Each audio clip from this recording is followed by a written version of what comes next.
Il y a une vérité qui change profondément notre manière de vivre la foi. Tu n'es pas seul dans ce que tu traverses. Avant toi, d'autres ont marché, d'autres ont cru, d'autres ont douté, chuté, persévéré, et Dieu est resté fidèle. Lorsque Dieu rappelle à Moïse qu'il est le Dieu d'Abraham, d'Isaac et de Jacob, il lui montre qu'il ne commence rien de nouveau. Moïse s'inscrit dans une continuité. Le même Dieu qui a appelé Abraham, soutenu Isaac et accompagné Jacob est celui qui l'envoie aujourd'hui. Et cela donne une force incroyable. La mission n'est pas portée seule.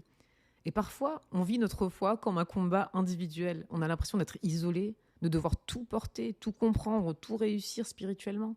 Mais la foi n'a jamais été pensée comme une aventure solitaire. Elle est une histoire de famille, une chaîne de croyants, une succession de témoignages. Et dans ma propre vie, il y a eu des saisons de doute, de fatigue, de questions. Et souvent, Dieu m'a rappelé ce que d'autres avaient vécu avant moi. Leurs prières, leurs combats, leur persévérance sont devenus un appui pour ma propre foi.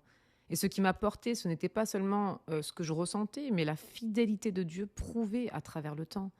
La Bible nous rappelle cette vérité simple et puissante. Jésus-Christ est le même hier, aujourd'hui et éternellement, en Hébreux 13, verset 8.